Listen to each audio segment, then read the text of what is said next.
హల్లెలూయా! దేవునికి స్తోత్రం. ఈ వాక్యం వింటున్న వారందరికీ యేసుప్రభు వారి నుండి ఆశీర్వాదం, ఆరోగ్యం, ఐశ్వర్యం, సంతోషం, సమాధానం, నిరీక్షణ కలగాలని ప్రార్థిస్తూ సమస్త మహిమ, ఘనత, స్తోత్రం యేసుప్రభు వారికే చెల్లిస్తూ ఈరోజు మనం పరిశుద్ధ గ్రంథం నుండి ద్వితీయోపదేశ కాండం 4వ అధ్యాయం 7వ వచనం చదువుకుని ధ్యానించుకుందాం. ఏలయనగా మనము ఆయనకు మొర్ర పెట్టినప్పుడెల్లా మన దేవుడైన యెహోవా మనకు సమీపముగానున్నట్టు మరి ఏ గొప్ప జనమునకు ఏ దేవుడు సమీపముగానున్నాడు? మన దేవుడైన యేసుప్రభు వారు పరిశుద్ధాత్మ రూపంలో మనతోనే నిరంతరం ఉంటారు. మనం ఎప్పుడు పిలిచినా ఆయన పలుకుతారు. ఎందుకంటే ఆయన మాట్లాడే దేవుడు, మన మొర్ర ఆలకించే దేవుడు. ఎటువంటి కష్టంలో మనం ఉన్నా దేవా అంటూ మొర్ర పెడితే నేనున్నాను అంటూ సమాధానమిచ్చి ఓదార్చి ఆశీర్వదించే దేవుడు. ఇటువంటి దేవుడు ఎక్కడ ఎప్పుడు ఎవ్వరికీ ఉండరు.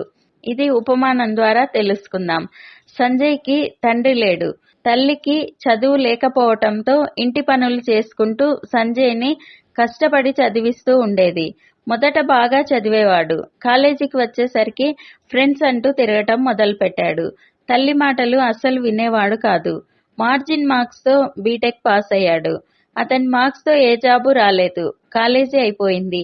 ఫ్రెండ్స్ అంతా జాబ్స్ లో సెటిల్ అయ్యారు. కొందరు పై చదువులకు ఇతర దేశాలకు వెళ్లిపోయారు.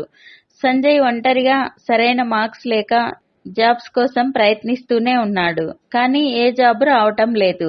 ఎన్ని ఇంటర్వ్యూస్ చేసినా ఫెయిల్ అవుతున్నాడు. తల్లికి సత్తువ తగ్గిపోయి పని చేయలేకపోతోంది. అప్పులు చేయటం మొదలుపెట్టాడు. ఎవరు ఎన్ని రోజులు అప్పులు ఇస్తారు? అతనికి రాబడి ఏం లేదు. జాబ్ వస్తుందన్న గ్యారంటీ లేదు అని ఎవ్వరూ అప్పు ఇచ్చేవారు కాదు. ఇచ్చిన వారు రోజు ఇంటి దగ్గరికి వచ్చి గొడవ చేయటం ప్రారంభించారు. అవమానం, దరిద్రం తట్టుకోలేక సంజయ్ ఆత్మహత్య చేసుకోవాలనుకున్నాడు. ఒకరోజు అతని ఫ్రెండ్ అతని వద్దకు వచ్చి ఏం చేస్తున్నావు, ఎన్ని రోజులైంది చూసి అంటూ పలకరించగా సంజయ్ తన గురించి చెప్పి అన్ని అవమానాలు, కష్టాలు, దుఃఖము, ఆదరించేవారు లేరు, ఆదుకునేవారు లేరు, కనీసం పలకరించేవారు కూడా లేరు, తినటానికి లేక అప్పుల వాళ్లతో అవమానాలు పడలేక సూసైడ్ చేసుకోవాలనుకుంటున్నాను అని చెప్పి ఏడవసాగాడు. ఆ ఫ్రెండ్, నువ్వు ఇంతగా నలిగిపోవాల్సిన పని లేదు. ఆదుకునే దేవుడు ఉన్నారు. నాతో మందిరానికి రా, ప్రార్థన చేసుకో, దేవుడు ఖచ్చితంగా నీ పరిస్థితి మారుస్తారు అని మందిరానికి తీసుకుని వెళ్ళాడు. అక్కడ సంజయ్కి ఏదో ఓదార్పుగా, శాంతిగా అనిపించింది. క్రమంగా ప్రార్థించటం, బైబిల్ చదవటం ఆరంభించాడు. నిజంగా ఇంతగా ఆదరించి మాట్లాడే దేవుణ్ణి నేను ఎక్కడా చూడలేదు. ఒక స్నేహితునిలా ఎప్పుడూ నాతోనే ఉన్నారు అని తన స్నేహితునితో చెప్పి ఆశ్చర్యపోయాడు. అద్భుత రీతిగా అతనికి మంచి జాబ్ వచ్చింది. క్రమంగా అప్పులన్నీ తీర్చేశాడు. తల్లిని పని మాన్పించి బాగా చూసుకుంటూ మందిరానికి తీసుకుని వెళ్తూ ఇద్దరూ రక్షణ పొందారు. మంచి దేవుని ఎరిగిన అమ్మాయితో వివాహం జరిగి కుటుంబంగా దేవుణ్ణి స్తుతిస్తూ ఆనందంగా జీవించసాగాడు.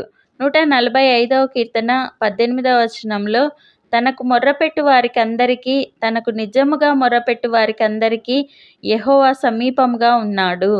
ఆయనకు మొర్రపెట్టు వారికందరికీ ఆయన సమీపముగా అంటే పక్కనే ఉంటారు.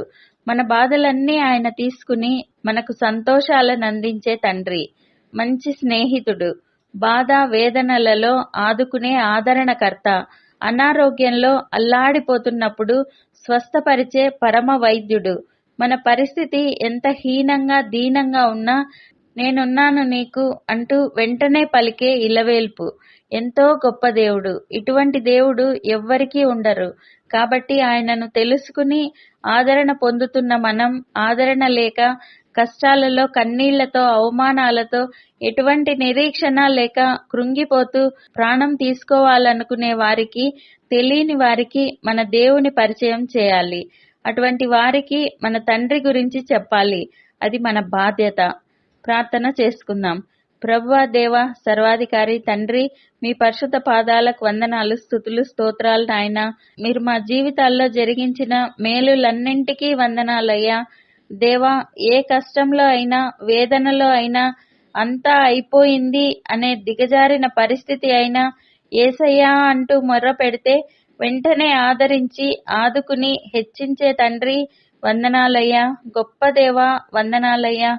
ఈ ప్రార్థనలో పాల్గొనేవారు ఏ కష్టంలో ఏ అనారోగ్యంలో ఉండి మొర్ర పెడుతూ ఉన్నారో దేవా, వారికి సమీపంగా ఉన్న దేవా, వారికి ఆ కష్టాల నుండి విడుదలనిచ్చి గొప్ప చేసి ఆశీర్వదించండి.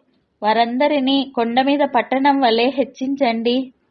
వారికి ఇక మీదట ఏ కష్టం, వేదన, అవమానాలు, అప్పులు లేకుండా ఈ ప్రార్థనలో పాల్గొనేవారు ఏ కష్టంలో ఏ అనారోగ్యంలో ఉండి మొర్ర పెడుతూ ఉన్నారో దేవా, వారికి సమీపంగా ఉన్న దేవా, వారికి ఆ కష్టాల నుండి విడుదలనిచ్చి గొప్ప చేసి ఆశీర్వదించండి.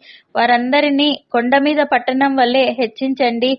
వారికి ఇక మీదట ఏ కష్టం, వేదన, అవమానాలు, అప్పులు లేకుండా మంచి జయ జీవితం దయచేయండి. ఆరోగ్యం, ఐశ్వర్యం, దీర్ఘాయువు, ఘనతను దయచేయండి. మేమందరం ఈ దేశానికి, ఈ ప్రపంచానికి ఆశీర్వాదకరంగా ఉండులాగున ఆశీర్వదించమని నజరేయుడైన యేసుక్రీస్తు నామంలో ప్రార్థిస్తున్నాం తండ్రి. Amen. Thank you Jesus. God bless you.